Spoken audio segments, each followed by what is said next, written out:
What is going on, guys? Welcome to Greggles TV. In this video, I'm going to go through the first 20 things that you should do, like tips and tricks wise, for your Xiaomi 11T phone. With that said, let's jump into this.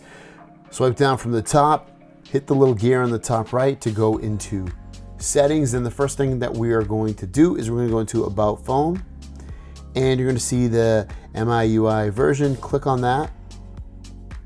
And we're gonna see if there's any updates available. So we're gonna hit check for updates. And it's gonna check.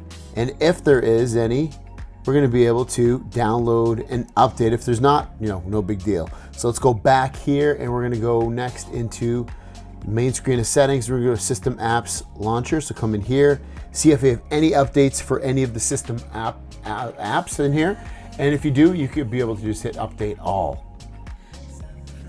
Going back to the main screen of settings, next let's go into always on display and lock screen. Make sure always on display is turned on. If you know that it's turned on, from here you can do some things. So display items, I set it to always, but you can set a schedule if you want, or turn off when the battery saver is on, or for the first 10 seconds after tapping. So you can set whatever rule you want in there. You can also do custom images if you want of your always on display. I have the clock set in here, so I am going to, that's already applied. So basically it's going to look like this, and I'll just show you real quick.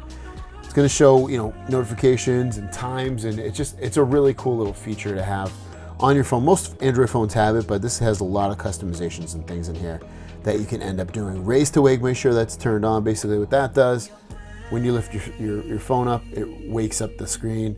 You can also have the double tap on and off to work in here, and that's right here. So make sure double tap to wake or turn off the screen is turned on.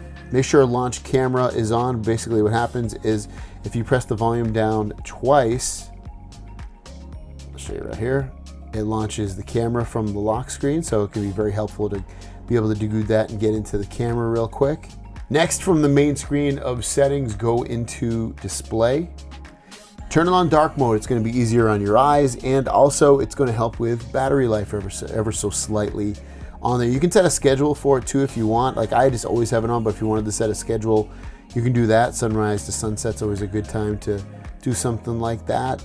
Make sure refresh rate is set to 120 Hertz. It should be by default, but if it isn't, just come in here and set it to 120. Go to the very, very bottom. You can see Control Center and Status Bar. Once you're in here, battery indicator, tap on that. Make sure you have percentage. It's always nice to see the battery percentage at the top. If you don't want to see that, you can choose one of these other things. Going back to the main screen of settings, next you want to go into sound and vibration. Go towards the bottom here, and you're going to see sound effects. Tap on that. Make sure Dolby Atmos is turned on so that you get the absolute best sound. And you can choose everything from dynamic, video, music, or voice. I have it set to dynamic, so it kind of figures out what to do in terms of the sound effects for that. Back to the main screen of settings, you want to go into home screen, and you can do some cool stuff in here. So your home screens, I do it with the app drawer, meaning that when I swipe up, I have all my apps, and then I have my home screen set to the way I want it. You could theoretically come in here and just do classic. That's going to give you the iPhone setup, which basically means you would only have home screens. All your apps would live on those home screens. You would not have an app launcher. Also within here, you're going to see system navigation. I like having the buttons on here, but you can switch these buttons if you want. Just by clicking this, you can see that my back button goes from the right to the left and vice versa. You also have button shortcuts within here. You can do different things, so you can long press the menu button and have it do something for you, or you can do power in the back button and that'll do something for you. So you have a little bit of customization in here to do certain things to make your life a little bit easier on here. Going back to the main screen of settings again, you want to go into wallpaper.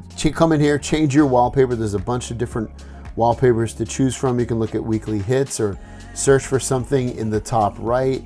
Once you find one you like maybe I would like, for instance, this one, I can tap on that, hit apply, and then it'll attach itself basically to my lock screen and my home screen, or vice versa. Same thing with themes. Come in here and you can download a theme in here and kind of theme out your sounds and your icons and your wallpaper and all that if you want to very easily, map out your way your phone will look a little bit different. From settings, go into passwords and security. If you haven't already, set up face unlock. That way you can unlock your phone with your face.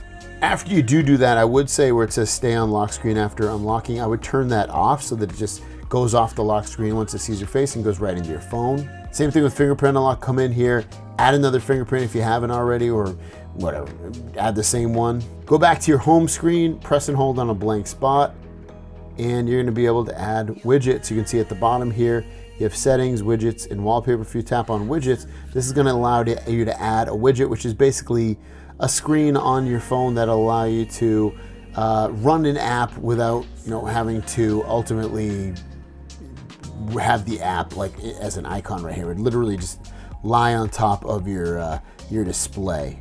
There you go, there's a Netflix widget. Lastly, go into your camera. Once you're in your camera, go into video, hit the 3 lines in the top right. On the back camera, change that to 4K.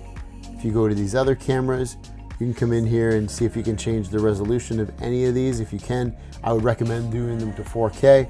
The front camera will only be able to go to 1080, as will the ultra wide, so don't be shocked if you can't change those to something higher.